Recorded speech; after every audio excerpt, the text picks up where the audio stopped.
Hi hello నమస్తే good morning. నేను మీ లక్ష్మీ చౌదరిని. వెల్కమ్ టు మిస్టీ మధురిమలు Telugu audio stories. Brindavanam part 147తో మీ ముందుకు వచ్చేసాను. కథలోకి వెళ్ళే ముందు వీడియోకి ఒక లైక్ హైప్ ఇవ్వడం మర్చిపోకండి యార్. ఇక ఆలస్యం చేయకుండా కథలోకి వెళ్ళిపోదాం. లంచ్ హ్యాపీగా ఎంజాయ్ చేశాక ఫ్యామిలీ మొత్తం కాసేపు సరదాగా ఇండోర్ గేమ్స్ ఆడతారు పిల్లలతో. 4 అవడంతో అన్వేష్ ఆయుష్ హాస్పిటల్కి బయలుదేరుతారు. అప్పటికే అక్కడికి రాజీని తీసుకొచ్చి అడ్మిట్ చేసి వెళ్ళిపోతారు ఆశ్రమం సిబ్బంది. వాళ్ళు వెళ్ళిపోగానే ముందుగానే ఆయుష్ చెప్పి ఉంచడంతో అక్కడ ఉన్న సిబ్బంది రాజీని కాసేపు హడావుడి చేసి ఆ టెస్టు ఈ టెస్టు అంటూ ఎక్స్రేలు స్కానింగ్లు ఆఖరికి బాడీ మొత్తం స్కానింగ్ తీసేస్తారు. అన్ని టెస్టులు చేసేసరికి మురిసిపోతుంది రాజీ. తర్వాత తీసుకొచ్చి ఒక రూమ్లో వదిలేసి వెళ్ళిపోతారు. శివ్ వాళ్ళ హాస్పిటల్ కాబట్టి తనకి స్పెషల్ రూమ్ ఇస్తారని ఎక్స్పెక్ట్ చేసింది. కానీ ఆర్డినరీ సింగిల్ రూమ్ మాత్రమే ఇచ్చారు. ఫస్ట్ జనరల్ వార్డులోనే ఉంచుదాం అనుకున్నారు కానీ అందరికీ విషయం తెలుస్తుంది. ఎందుకులే అని మామూలు రూమ్లో పెడతారు. ఫస్ట్ వంశీ వెళ్తాడు రాజీ రూమ్లోకి. ఎన్నిసార్లు చెప్పాను షుగర్ కంట్రోల్లో ఉంచుకోమని? మనుషుల మాట అంటే నీకేనాడు లెక్కుందిలే. ఇప్పుడు పోయే రోగం వచ్చిందిగా అని అంటారు వంశీ. వాడేదో దిక్కుమాలిన టెస్టులు చేసి ఏదో చెప్పాడు. నువ్వు చేయి ఇప్పుడు అన్ని టెస్టులు. అందులో ఎంత నిజముందో ఎంత అబద్ధం ఉందో తెలుస్తుంది అని అంటుంది రాజీ. అయినా నేను ఆశ్రమంలో ఇప్పుడుంది. ఏమన్నా ప్యాలెస్లోనా? అన్నీ తినడానికి ఏముంది అక్కడ గడ్డి తప్ప అని అంటుంది. రేపో మాపో చావబోతున్నా ఇంకా నీ బుద్ధి మారలేదు అని అప్పుడే అక్కడికి వచ్చిన నర్స్తో అన్ని టెస్టులు రిపోర్ట్స్ రెడీ చేయండి. ఐశ్వర్య మేడం వస్తున్నారు. ఇప్పుడు రిపోర్ట్స్ అన్నీ ఆవిడకి ఇచ్చేయండి అని చెప్తారు వంశీ. తనెందుకు? నువ్వు చూడొచ్చు కదా, నీకంటే గొప్పదా తను అని అంటుంది మూతి తిప్పుతూ రాజీ. తను ఫారిన్లో చదివొచ్చింది, నాకంటే గొప్పదే. ఐశ్వర్య హరిగారు చూస్తారు నీకు. వాళ్ళిద్దరూ ఫారిన్ రిటర్న్స్ కదా, వాళ్ళైతేనే కరెక్ట్ ట్రీట్మెంట్ ఇవ్వగలరు అని వంశీ అంటుండగానే అన్వేష్ ఐషు హరి గారు కిరణ్ లోపలికి వస్తారు. అన్వేష్కి పలకరించడం కూడా ఇష్టం లేక పక్కన నిలబడతాడు. ఎరా కొత్త పెళ్లి కొడుక, ఎలా ఉంది కొత్త జీవితం? అప్పుడే హాస్పిటల్కి వచ్చావెందుకు? హనీమూన్ ఏదో పోతారు కదా, వెళ్ళలేదా అని వెటకారంగా అడుగుతుంది. వాడు హనీమూన్ వెళ్ళడం అయింది, రావడం అయింది. ఎప్పుడు చేయాల్సిన పనులు అప్పుడు చేయడం రావు గారి కుటుంబం స్పెషల్. ఒక్కదానివే ఏది టైం ప్రకారం చేయవు, అందుకే ఇక్కడున్నావు అని వంశీ గారు అనగానే, అందుకు ఉండలేదు నేను ఇక్కడ. గవర్నమెంట్ ఆశ్రమంకి పంపించారు, అక్కడికి వెళ్ళాకే నాకు రోగం వచ్చింది అని అంటుంటే, ఎక్కువ మాట్లాడితే ఇప్పుడు గవర్నమెంట్ హాస్పిటల్లో దింపేసి వస్తాను అని వంశీ గారు అంటారు. ఆ మాటకి ఇంకేం మాట్లాడకుండా సైలెంట్ అయిపోతుంది రాజీ. చూడండి పెద్దమ్మ, మేమిప్పుడు ఒక డాక్టర్స్గా చెప్తున్నాం. నేను ఆల్రెడీ మీ రిపోర్ట్స్ చెక్ చేశాను. మీకు అయ్యింది కిడ్నీస్ ఒకటే డ్యామేజ్ కాదు. మీరు భయపడతారని ఆ డాక్టర్ మీకేమీ చెప్పలేదు. యాక్చువల్లీ మీ లంగ్స్లో ఇన్ఫెక్షన్ ఉంది, ఇంకా గుండె చుట్టూ కొవ్వు పేరుకుపోయింది. దానివల్ల ఏ క్షణమైనా మీ గుండె టక్కున ఆగిపోతుంది. ఇంకా కిడ్నీల విషయం చెప్పక్కర్లేదు, సగం కుళ్ళిపోయాయి రెండు. ఆ మిగిలిన సగం కుళ్ళిపోవడానికి పెద్ద టైం అవసరం లేదు. ఇంకా మీ లివర్ ఉంది కదా, అడ్డమైన గడ్డంతా అందులో వేశారు కదా, అది కూడా చాలా వరకు పనికి రాకుండా అయిపోయింది. ఐషు అలా చెప్తుంటే నోరు తెరుచుకొని వింటుంది రాజీ. నేనేదో అబద్ధం చెప్తున్నానని అనుకుంటారేమో మీరు. మేమందరం కూడా చూసాం మీ రిపోర్ట్స్. వాళ్ళు పాపం ఒకటికి 2 సార్లు చెక్ చేశారు, ఏమైనా తేడా ఉందేమో అని. కానీ కరెక్టే ఇవన్నీ. ఇంకా మీరు బతికే ఛాన్స్ చాలా తక్కువ ఉంది. మీరు ఈ క్షణం అవ్వచ్చు, రాత్రుళ్ళు నిద్రపోతున్నప్పుడు అవ్వచ్చు, లేదా ఏ క్షణమైనా అవ్వచ్చు యమలోకానికి పార్సల్ అయిపోతారు. అందుకే మీ అల్లుడు పాపమే ఎలాగూ పోతుంది కదా, మన హాస్పిటల్లో పోతుందిలే, ఆ గవర్నమెంట్ హాస్పిటల్ ఎందుకు చివరి రోజుల్లో అని దయతలిచి ఇక్కడికి తీసుకొచ్చారు.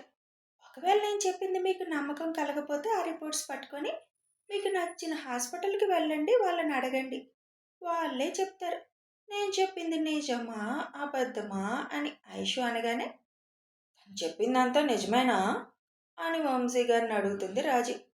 నిజమే అక్క, అందుకే కదా మేమందరం వచ్చింది, లేకపోతే నీ మీద కోపం కదా, పోయే దాని మీద ఇంకా కోపం ఎందుకని ఇలా వచ్చాం. అంతలో మిగతా రిపోర్ట్స్ తెచ్చిస్తారు నర్స్.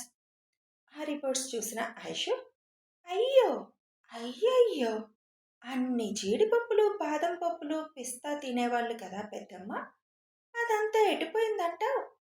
బ్లడ్ ఏంటి మరి 4% ఉంది, అలా అయితే ఏ క్షణమైనా ప్రమాదమేగా.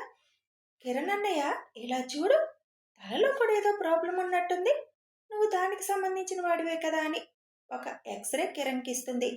అరే, బ్రెయిన్లో గడ్డలు కూడా ఉన్నట్టున్నాయి, ఈవిడికేమో షుగర్ ఉంది, ఇంకెలా సర్జరీ చేయడం కూడా అవ్వదు, దీనంగా ఫేస్ పెట్టి అంటాడు కిరణ్.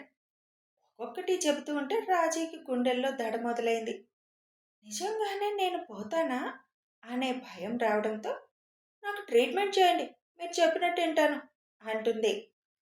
దాంతో ఐషు చిన్నగా నవ్వుకుంటూ, మీకు ట్రీట్మెంట్ చేయాలంటే ఇక్కడ హాస్పిటల్లో ఏం ఫుడ్ ఇస్తున్నారు అది మాత్రమే మీరు తినాలి, కాదు కూడదు అనడానికి లేదు, అలా ఇష్టపడితేనే మేము ట్రీట్మెంట్ స్టార్ట్ చేస్తాం, లేదంటే ఇప్పుడే ఇక్కడి నుంచి మిమ్మల్ని పంపించేస్తాను అని అంటుంది. లేదు లేదు, ఏది పెడితే అది తింటాను అని అంటుంది రాజీ. మీకు ఉదయాన్నే 3 ఇడ్లీలు పెడతారు, 10ంటికి ఏదన్నా జావ ఇస్తారు, 12 గంటలకి బ్రౌన్ రైస్తో కొద్దిగా అన్నం పెడతారు, అది కూడా ఏ కూర పడితే ఆ కూర తినటానికి లేదు, మీకు ఉప్పు కారం ఏమీ ఉండదు, లైట్గా ఆకుకూరలతో చేసిన కూర మాత్రమే ఉంటుంది, మధ్యాహ్నం 3 నుంచి 4 మధ్యలో ఏదైనా ఫ్రూట్ ఇస్తారు, కానీ మీకు షుగర్ ఉండడం వల్ల అది కూడా తినడానికి లేదు, కాబట్టి షుగర్ లేని పాలు తాగేసి సరిపెట్టుకోండి ఆ సమయంలో. ఇంకా ఈవినింగ్ 7కి 2 చపాతీలు పెడతారు, ఇది మీ డైట్, కరెక్ట్గా అదే ఫాలో అవ్వాలి, అలా కాదు నేను అన్నీ తినాలి, నాకు అది కావాలి ఇది కావాలని పేచీ పెడితే మాత్రం మిమ్మల్ని వెంటనే పంపించేస్తాను ఇక్కడి నుంచి అని అంటుంది ఐషు. అలా తింటే నేను బతుకుతానా అసలు? తప్పదు, అలాగే తినాలి, అలా అయితేనే కొన్ని రోజులు బతుకుతారు, లేకపోతే ఇందాక చెప్పినట్టు రేపు ఉదయం మేము వచ్చేసరికి మీరు ఇలా ఉండకపోవచ్చు కూడా, తర్వాత మీ ఇష్టం అని అక్కడున్న సిస్టర్కి ఒక ఇంజెక్షన్ ఇచ్చి చేయమని చెప్పి, ఇవాల్టి నుంచి ట్రీట్మెంట్ స్టార్ట్ చేయండి, ఓన్లీ 2 చపాతీలు పెట్టండి నైట్కి అని చెప్పి బయటికి వెళ్ళిపోతుంది ఐషు. ఐషు వెనకే అందరూ వెళ్ళిపోతారు. తన క్యాబిన్లో అందరూ చేరి కూర్చుంటారు. అంత తొందరగా లొంగుతుంది అనుకోలేదు, ఒక 10 నిమిషాల్లో హడలు కొట్టించేశావుగా తనని అని నవ్వుతూ అంటారు వంశీ గారు. ఎంత చేసినా ఏం ఉపయోగం, ఆవిడలో ఇంత కూడా మార్పు రాలేదు, నేను వచ్చేటప్పటికి ఆవిడ మాట్లాడుతున్న మాటలు బయటకు వినిపించాయి, ఇక నాకు ఆవిడ మీద ఉన్న కొంచెం జాలి కూడా పోయింది, అన్ని రోగాలు లేకపోయినా ఉన్నాయని ఒక డాక్టర్గా చెప్పకూడదు, కానీ తప్పలేదు అని ఐషు అంటే, అలాంటి వాళ్ళకి అలా చెప్తే బుద్ధి వస్తుంది వదినా, ఏం పర్లేదు అని అంటాడు అన్వేష్. కానీ ఇందాక చేసిన టెస్టుల్లో ఒక కిడ్నీ ప్రాబ్లంగానే ఉన్నట్టుంది అని హరి గారికి రిపోర్ట్ ఇస్తుంది ఐషు. అది చూసిన ఆయన, కరెక్టేరా, కానీ ఆవిడకి షుగర్ చూసావు ఎంత ఉందో, అది కంట్రోల్ అయితే తప్ప మనం ఫర్దర్గా ఏం చేయలేం, అందులో అవి చాలా ఫాస్ట్గా డ్యామేజ్ అవుతున్నాయి, నువ్వు చెప్పిన అన్ని రోగాల కన్నా 2 కిడ్నీస్ ఒకేసారి ఫెయిల్ అవ్వడం ఇది చాలా భయంకరమైన రోగం, నిజం చెప్పాలంటే ఆవిడకి ప్రమాదం ఎక్కువే ఉంది, మనం ట్రీట్మెంట్ స్టార్ట్ చేశాం కాబట్టి చూద్దాం పరిస్థితి ఎలా ఉంటుందో అని అంటారు హరిగారు. అవును ఐషు, నిన్న విలియమ్స్ అంకుల్ వచ్చి మాట్లాడతారు ఎవరో వస్తారు అన్నారు కదా సర్జరీకి, ఇవాళ రాలేదేంటి ఇంకా అని అడుగుతారు హరి. అవసరమైతేనే ఇవాళ, లేకపోతే రేపు అడ్మిట్ చేస్తానన్నారు, విలియమ్స్ అంకుల్ కూడా రాలేదుగా ఇవాళ, అంటే ఇంకా రేపే చేస్తారేమో, నువ్వు ఉండాలి అన్వేష్ ఆ సర్జరీకి అని విలియమ్స్ గారు మాట్లాడిందంతా చెప్పి హార్ట్ వాళ్ళే ఏర్పాటు చేసుకున్నారు, మన హాస్పిటల్లో మనం చేయాల్సింది చేయడమే అని అంటుంది ఐషు. అదంతా నేను చూసుకుంటానులే అని హరిగారు అనడంతో ఇంకా అందరూ ఇంటికి స్టార్ట్ అవుతారు. తర్వాత రోజు నుంచి ఎవరు బిజీలో వాళ్ళు పడిపోయారు. అనుకున్నట్టుగానే శ్రీ సీమంతం అనుకున్న రోజు కుటుంబ సభ్యుల మధ్య సరదాగా చేసేస్తారు. స్నేహ బొటిక్ కూడా ఒక మంచి రోజు చూసి స్టార్ట్ చేస్తుంది. 2 నెలలు కాలగర్భంలో కలిసిపోతాయి. అర్ధరాత్రి 12 గంటలకి ఆయు ఆషి ఇద్దరు అన్వేష్ వాళ్ళ రూమ్ ఎదురుగా నిలబడతారు. అన్వేష్ డోర్ తీయగానే ఇద్దరూ నెమ్మదిగా అడుగులేసుకుంటూ లోపలికి వస్తారు. సైలెంట్గా వెళ్ళి నిద్రపోతున్న అమృతకి చెరొక వైపు కూర్చొని ముందుకు వంగి హ్యాపీ బర్త్డే చిన్న మమ్మీ అని గట్టిగా అరుస్తారు. ఉలిక్కిపడి లేచి కూర్చుంటుంది అమృత. ఎదురుగా అన్వేష్ నవ్వుతూ చూస్తూ ఉంటాడు. వెంటనే అమృతని చెరొక వైపు హక్ చేసుకొని మా పిన్నివి అయ్యండి, ఈ చిన్నటానికి అంత తుల్లి పడ్డావు, హ్యాపీ బర్త్డే పిన్ని అని చెరో బొగ్గ మీద కిస్ చేస్తూ మళ్ళీ చెప్తారు. అసలు అమృత బర్త్డే చేసుకోక చాలా సంవత్సరాలు అయిపోయింది. అందుకే అసలు తన బర్త్డే అన్న సంగతి కూడా మర్చిపోయింది. పిల్లలిద్దరూ అలా చెప్పగానే మీకెలా తెలిసింది బంగారాలు అని ఇద్దరిని హత్తుకొని అడుగుతుంది. అదంతా తర్వాత చెప్తాం కానీ మేం వెళ్తున్నాం, తొందరగా వచ్చేసాయి, బాబాయ్ తీసుకొస్తారు నిన్ను అని చెప్పి బాబాయ్ 10 minutesలో కాదు కాదు 5 minutesలో వచ్చేసేయాలి అని ఇద్దరు పరుగును వెళ్ళిపోతారు. వాళ్ళు వెళ్ళిపోగానే అమృత దగ్గరికి వెళ్ళి తనని హత్తుకొని పెదాల మీద పెక్కించి పుట్టినరోజు శుభాకాంక్షలు శ్రీమతి గారు అని చెబుతాడు అన్వేష్. నాకు అసలు ఇవాళ నా బర్త్డే అని గుర్తులేదు, మీరు మాత్రం గుర్తుపెట్టుకున్నారా అని అమృత చిన్నగా నవ్వుతూ అడుగుతుంది. సరే సరే పద, అందరూ వెయిట్ చేస్తున్నారు అని చెయ్యందిస్తాడు అన్వేష్. మన ఇంట్లో ఎవరి బర్త్డే జరిగినా ఫస్ట్ పిల్లలు విష్ చేయడం అలవాటైపోయింది. అందుకే నీకు కూడా వాళ్ళే ముందు చేశారు, నేను కూడా తర్వాతే. ఫీల్ అయ్యావా ఫస్ట్ నేను చెప్పలేదని అడుగుతాడు.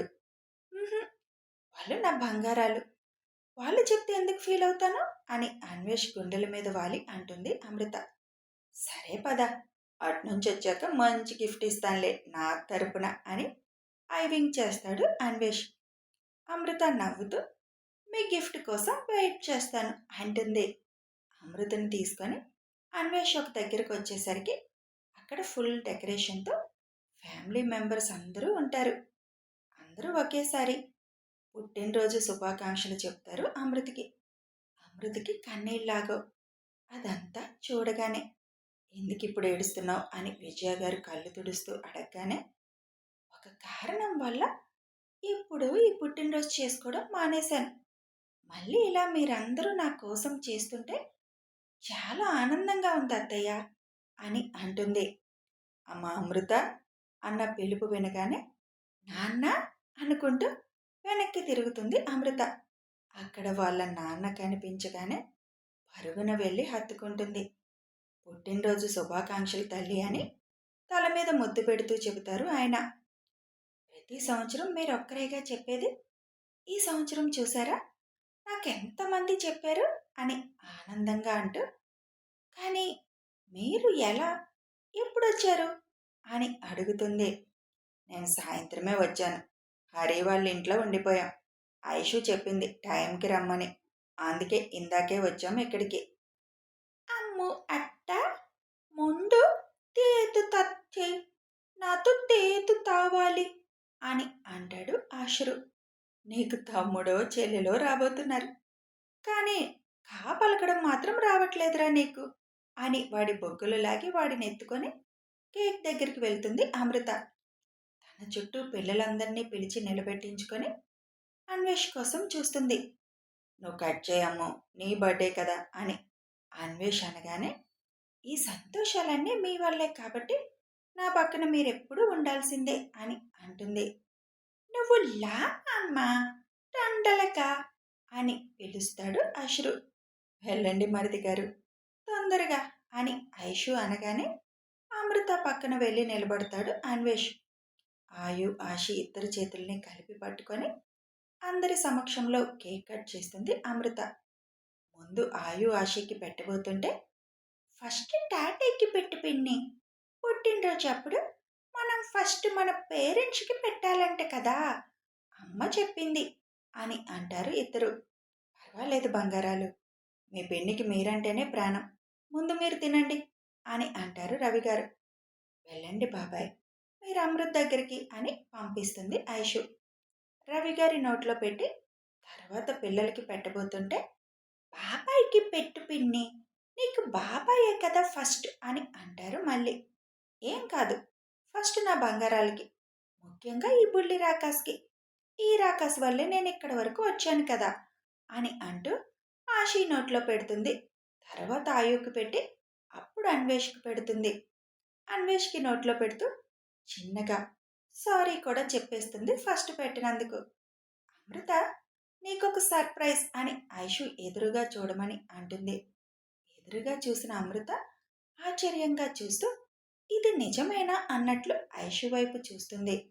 నిజమే అన్నట్లు ఐషు కళ్ళార్పుతుంది. కథ కొనసాగుతుంది. మరేం సర్ప్రైజ్ తెలుసుకోవాలంటే రేపటి వరకు వేచి ఉండాలి. వీడియో నచ్చితే ఒక లైక్ చేయండి, షేర్ చేయండి, కామెంట్స్ రూపంలో మీ అభిప్రాయం తెలపండి. సబ్స్క్రైబ్ చేసుకొని ఛానల్ సపోర్ట్ చేయండి. Thanks for watching and listening.